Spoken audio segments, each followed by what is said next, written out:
how we get better. Whether you win or lose, it's important by the time you go out on the field with the guys that you flush it, you move on, and as competitors, you're only as good as your next one. Everybody in the building disappointed with the outcome on Saturday night. You can't do anything about that at this point other than take the lessons and push forward and continue to grow as a football team. And so in that way, no matter what happened the previous week, you got to move on. Guys were good, took the information, and had good demeanor out on the practice field. So important for us that we get off to a good start and prepare the right way, just like it is every single week. For us this week, coming back home, excited to be back in Neyland Stadium. It's been a month since we got a chance to be in there, playing there, and see our fans. So looking forward to seeing them. We need to create a great environment. I know we will, like always. We need to have the Neyland effect in effect on Saturday night. And, it's our responsibility as a football team to prepare and practice the right way to go play. But our fans need to be a huge part of the environment and the football game as well. So looking forward to it. Florida's playing their best ball right now. They've continued to get better throughout the course of the season. That's really in all three phases.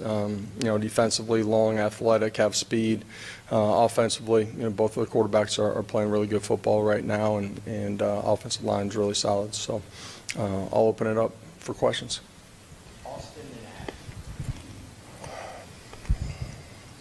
It doesn't feel like the last few games you all been able to establish any kind of tempo.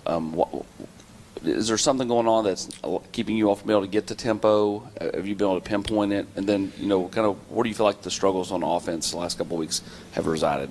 Yeah, this past week, offensively, you look at the football game, so many self-inflicted wounds. Pre-snap penalties, playing penalties, miscommunication. So at times you're not playing on tempo.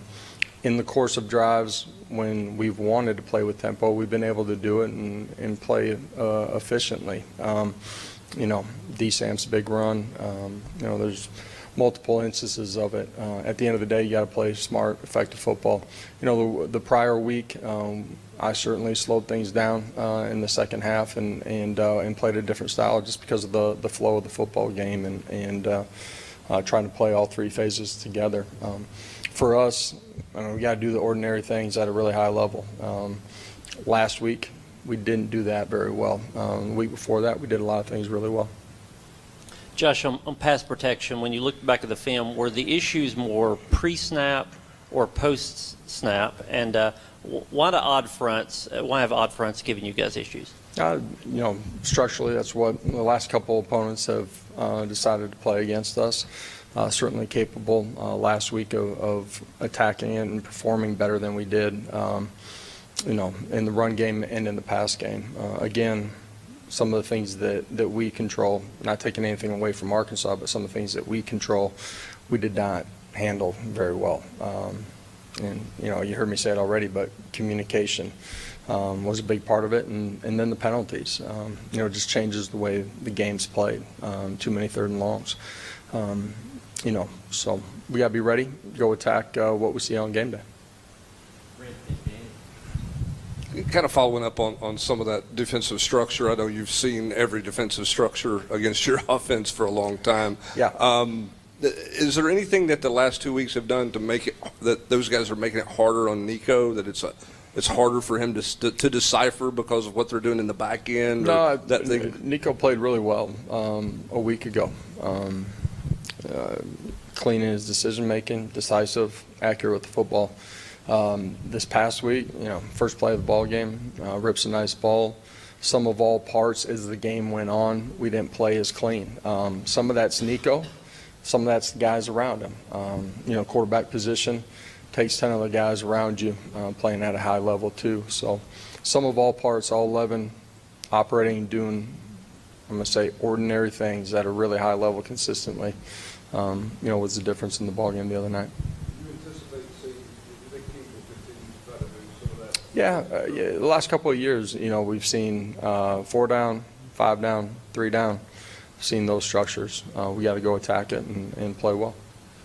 Josh, how would you assess the play of Lance and Campbell at tackle, and what's the next step for them? What's really important for them this week as they continue to try and take that next step? Yeah, love those guys, believe in those guys. Those two, like pretty much everybody offensively, can perform at a higher level, as we go, and have performed at a higher level than they did the other night. And some of that's just ordinary things, fundamentals, technique, lineman assignment, and technique. Coach, specifically on the Arkansas's pass rush, was that more a result of communication, just flat out one-on-one battles? Some of it was just one-on-one battles. When you look back at and it's easy to be Monday morning quarterback, but that last minute, I think You're the lead Monday. You're the first you're string right. guy. I am. I'm leading the charge. Okay, first string. You hit the big Hubbs, play you to must be second Dante. string.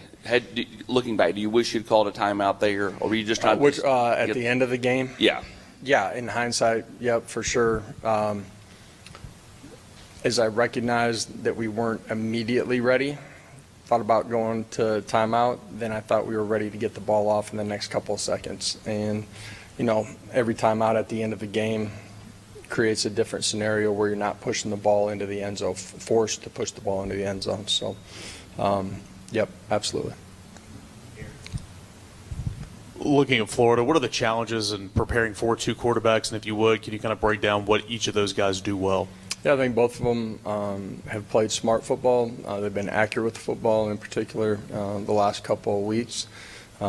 They both operate within the system extremely well.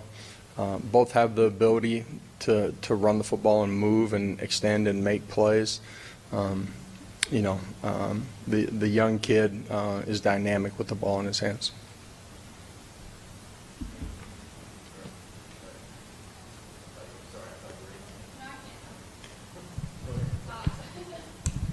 You mentioned Florida's defense. Against their game against UCF, Tyreek Sapp had a really great game, getting sacked the quarterback, I think, 5 times. What's kind of the game plan as you get ready for a quarterback or a defense that does like to blitz as well? Yeah, they're multiple in what they do. That's their front. It's their coverages on the back end. It's the pressures that they apply. And they can get to the quarterback with just a 4-down front, too. For us, communication, understanding where we're working to, recognizing the pressure. That can be, the front 5 guys. It's your back. It's your tight end at times as well. All got to be in sync. And then you got to play, good football. You got to play with fundamentals and technique and win your one-on-one. But another part of that is going and winning on the outside, doing it quickly, and quarterback being decisive. All 11 guys got to play together. Josh, Dylan said after the game he thought that maybe you guys were maybe a little lackadaisical during the open date. You obviously harp on routine and preparation quite a bit. Did you sense anything different in your team's prep, either the extra week, or even going into last week? I thought Tuesday's practice bye week was really good. Wednesday's was a different type of practice. I thought our preparation was solid last week. End of the day, we didn't go perform the way we needed to, and so that's personal accountability and team accountability.